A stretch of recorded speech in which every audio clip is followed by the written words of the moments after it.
The morning sun was still climbing above the red mesas when the rancher, Eli Carter, stepped out onto his porch, boots sinking softly into the dew-soaked earth. The land stretched endless and quiet, a vast ocean of dust, pine, and rock, the kind of silence only men of solitude learned to understand. For years, Eli had lived alone on that ranch at the edge of Apache territory, a man with more ghosts than neighbors, speaking more often to the wind than to another soul. But that morning something shifted. A strange, uneasy feeling rode the air, like the whisper of a secret waiting to be uncovered. He saddled his horse, Blaze, planning to check the fence line near, the creek that wound like a silver thread behind his home. The creek had always been his place of peace, a spot where the world seemed to slow down. Yet as he neared it, his heart began to thud heavy, for between the cottonwoods, through the thin veil of rising mist, he saw movement, gentle, human, and out of place. He stopped dead in his tracks, watching as a figure emerged in the water, her skin kissed by sunlight, her dark hair glistening as it clung to her shoulders. She was an Apache woman, young, fragile yet fierce in her stillness, unaware of his gaze. Her beauty wasn't loud. It was silent, the kind that drew the breath out of a man's chest and replaced it with awe. But then he saw it, the bruises, faint but fresh, running along her arms, the remnants of a chase. She was a fugitive, wounded, hunted, and in that single heartbeat, Eli knew the world he had built out of quiet would never be the same again. He turned his gaze away, guilt burning in his chest for watching. But before he could retreat, the crack of a twig betrayed his presence. The woman froze, her eyes snapping toward the trees, sharp and wild like a hawk's. In a second, she vanished behind the rocks, quick as a shadow. Eli stepped forward, hands raised, voice calm. "I mean no harm," he said softly, but the forest held its breath. Then came a faint rustle, and she emerged, crouched low, clutching a knife fashioned from bone.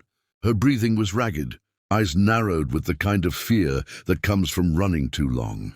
"You're hurt," Eli murmured. She didn't answer, only glared, trembling between fight and flight. Slowly, he unbuckled his holster and set it on the ground, showing her he wasn't a threat. "This land's yours same as mine," he added, voice steady, kind.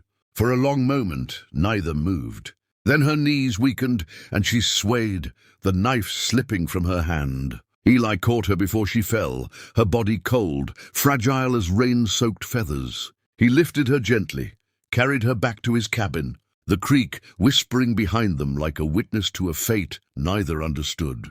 Inside, he laid her on his bed, wrapped her in a blanket, and for the first time in years, he felt something stir in his chest, something he thought had died with the woman he once loved. She slept for hours, the rise and fall of her, breath steady, soft against the silence. When she woke, her first words came in broken English.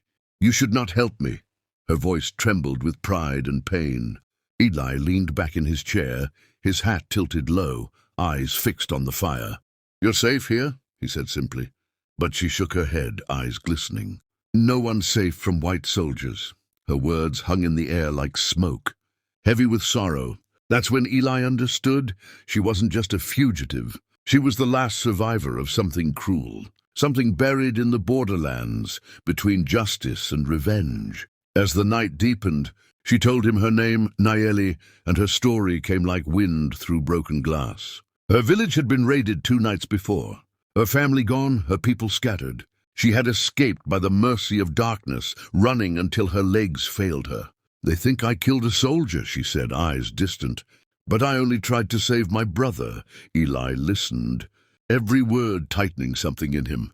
The law out here was written in bullets and ashes, and he'd seen enough blood to know the truth didn't matter when the ones in charge carried rifles. "Then we'll keep you hidden," he said, tone quiet but certain. She looked at him long, her gaze softening just a little, like the edge of dawn. For a moment neither spoke. The firelight danced across her face, and he saw the strength behind her fear, a warrior's soul trapped in a moment of fragility. Days passed like whispers.